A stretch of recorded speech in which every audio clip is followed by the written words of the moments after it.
TWiT. So you mentioned Gopher. I just have to tell you, if we have a minute. Oh, yeah.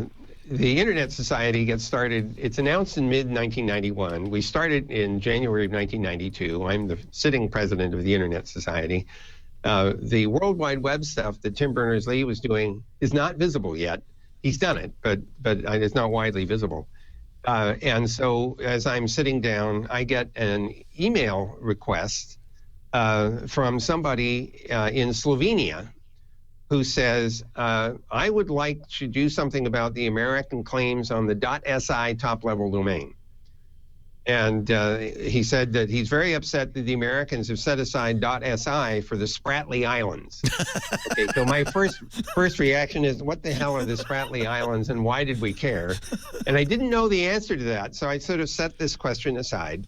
The next message is from somebody who has just introduced Gopher, and he says, you should go try, this Gopher service.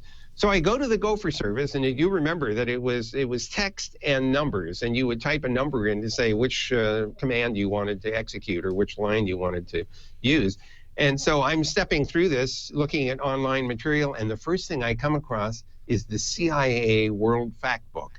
And I'm just boggling, thinking, oh my God, we're all going to go to jail. Somebody put up this top secret thing on the ARPANET, we're going to be dead, or on the internet. And so then I discovered it was publicly available, unclassified and everything else. And so at this point, I thought, oh, wait a minute. If anybody knows about the Spratly Islands, it would be the CIA. So I went to the CIA World Factbook, looked up the Spratly Islands, and discovered that they were an uninhabited set of islands out in the middle of, the South China Seas, and they had airfields and, unpopulated and large quantities of bat guano. I thought, well, maybe that's why we're interested in it. Bat guano is really great for farming and fertilizer. So I then thought, okay, so now I have to go get a hold of somebody at the State Department at the Spratly Islands desk.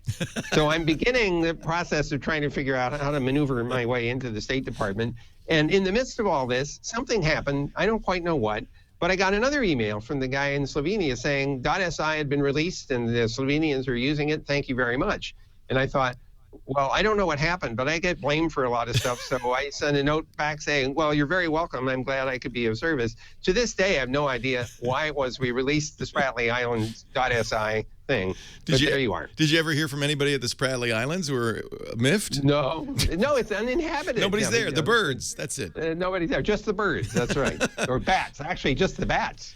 You said you're a fan of science fiction, and I'm sure you've seen The Matrix.